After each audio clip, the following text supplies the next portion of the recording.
Parce que vous avez souvent aussi constaté cela, qu'il y a un être cher que vous avez peut-être connu. Ça peut être un ami, ça peut être une soeur, un frère, un père, une mère, quelqu'un de proche ou un collègue. Quelqu'un va mourir. Même dans les films, on voit cela dans les films, un homme ou une femme meurt. Là, le corps, on va l'amener pour d'autres traditions, c'est au bout de 3 jours qu'on va entraîner et qu'on va enterrer la personne, tandis que d'autres, ils vont aller à la morgue. À la morgue, ça peut prendre 1 mois, ça peut prendre 2 mois, ça peut prendre 3 mois. Dans le temps d'inviter des personnes pour que les personnes viennent rendre un dernier hommage. Et lors de l'enterrement, il y a un soi-disant un faux pasteur qui va venir, il va prendre les fausses Bibles remplies de contradictions, de mensonges, de duperies, de tromperies, pour venir lire le verset de Somme. Donc, quand je marche vers la vallée de la mort, je ne crains point, ainsi de suite. Le Seigneur, voilà. Dans le Somme favori qu'ils aiment bien citer, le Somme 23, ainsi de suite. Donc, les personnes vont prier, vont écrire, rip, rip, rip, donc, repose en paix, repose en paix, repose en paix. Et le pasteur ou le prêtre, ou même les chefs coutumiers, la tradition veut, ils vont se recueillir, ils vont commencer à prier, vont prier les fameux dieux, le faux Dieu d'Israël, le faux Dieu, le démon, qui a possédé beaucoup de personnes. Ils vont se mettre à prier pour l'âme de cette personne. Ils vont dire que la terre de leur ancêtre les soit légère au défunt, à la personne qui vient de mourir.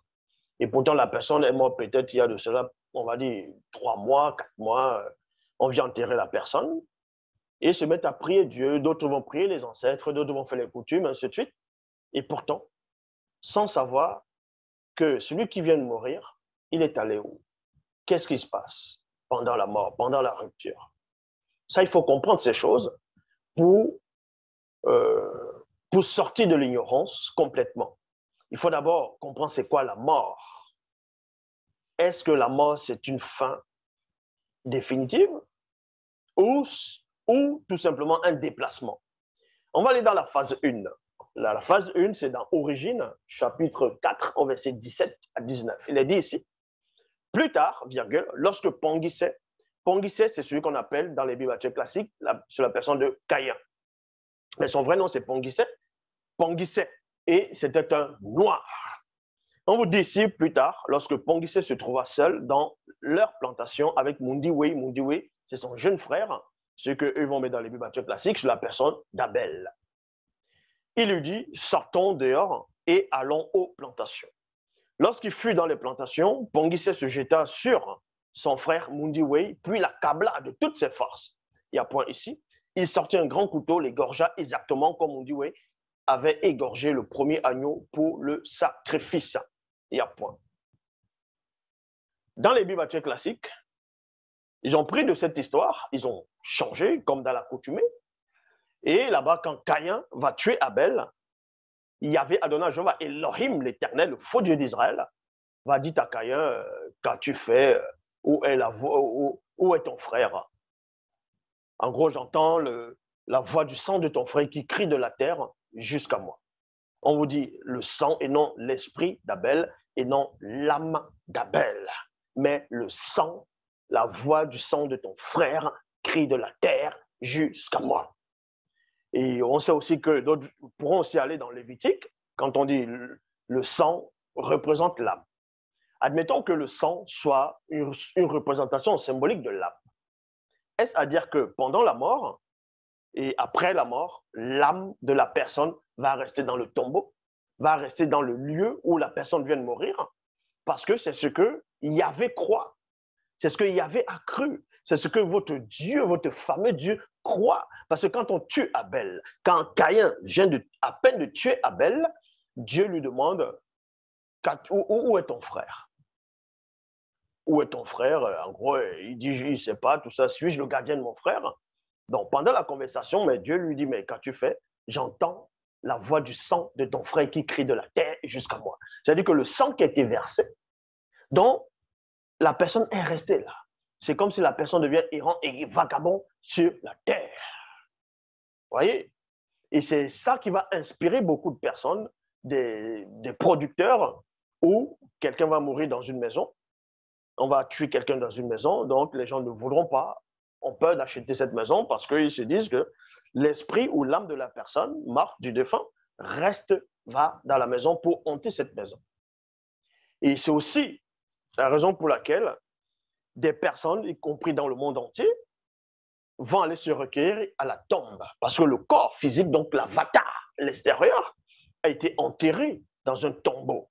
On met dans le, c'est-à-dire dans le cercueil, et limba bimba, c'est comme ça qu'on dit dans la langue originelle, et limba bimba.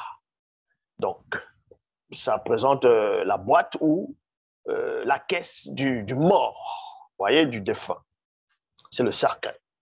On va enterrer quelqu'un, les gens vont aller se recueillir après 2 ans, 3 ans, ou tous les ans, vont aller à la tombe, vont commencer à parler à la tombe, parler soi-disant à la personne qui est dans la tombe. Parce que eux, dans leur imaginaire, ils se disent que le corps est là, donc ça veut dire que son esprit reste dans cette tombe-là. Est-ce à dire que si vous rentrez à la maison, vous vous mettez à parler à cette personne, la personne ne pourra pas entendre si cette personne est réellement là. Donc, c'est là où vous voyez que vous êtes complètement dans la confusion, dans l'hérésie totale. Parce que non seulement vous n'êtes pas dans la vérité et vous ne savez pas c'est quoi la mort. Donc, Kwedi, c'est la mort et l'importance même de la mort et du pourquoi la mort existe.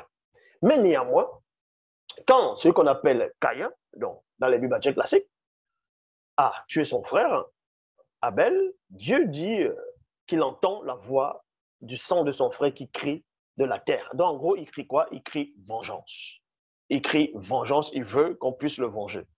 Mais pourquoi Dieu n'a pas dit à Abel, avant qu'Abel ne meure, que l'âme ou bien le sang de l'agneau, de l'animal que Abel a tué, en train de réclamer vengeance? Parce que vous allez me dire, non, cet animal a été offert à Yahvé, Yahvé a pris plaisir, donc l'animal, c'est la victime, elle n'a pas de droit. Elle ne mérite pas de demander vengeance. Donc, vous voyez que vous êtes complètement perdu parce que vous n'êtes que des pauvres arrivistes. Or, dans la vraie histoire, dans Kalatambale, la seule version authentique, comme j'ai dit, on vous révèle que quand Mundiwei est mort, c'est-à-dire quand Pangissé a tué son frère cadet, donc son plus jeune frère, parce qu'il avait d'abord une sœur jumelle, il avait aussi d'autres, c'est-à-dire il avait 2 sœurs, il avait aussi son autre frère. Quand son frère est mort, on vous révèle ici ce qui se passe. Parce que là, il était dans la vérité, c'est quelqu'un qui connaissait le verbe de Loba. Donc, au moment de mourir, on vous relate en détail avec une telle précision. Ce n'est pas que quelqu'un va mourir, on va présenter le tunnel, un soi-disant tunnel blanc. Le tunnel blanc, quelqu'un est en train de partir dans un tunnel blanc, il voit ses ancêtres, il voit les gens qu'il connaissait sur la terre. Ce n'est pas comme ça se produit. Quand on meurt, et tout de suite, ce qui se passe dans la mort. Dans le verset 18 d'origine 4, il est dit ici, lors de la mort physique de Mundiwei, il y a virgule ici, son cordon d'argent reliant le corps de son âme se brisa, ainsi que le lien mystérieux reliant l'âme à l'esprit. Est-ce que vous comprenez? C'est cela que vous allez comprendre pourquoi, premièrement, le corps est chaud. Le corps que toi, tu as est chaud. C'est pour ça que quand tu portes des vêtements, tes vêtements vont se chauffer au fur et à mesure parce que ton corps à l'intérieur est chaud. Et pourquoi ton corps est chaud? On va vous expliquer cela. Et aussi, quand quelqu'un est en train de mourir ou quand quelqu'un meurt, son corps refroidit. Il devient froid. Il va devenir froid, pourquoi? Parce qu'il y a un lien qui s'est brisé. Il y a eu un contact.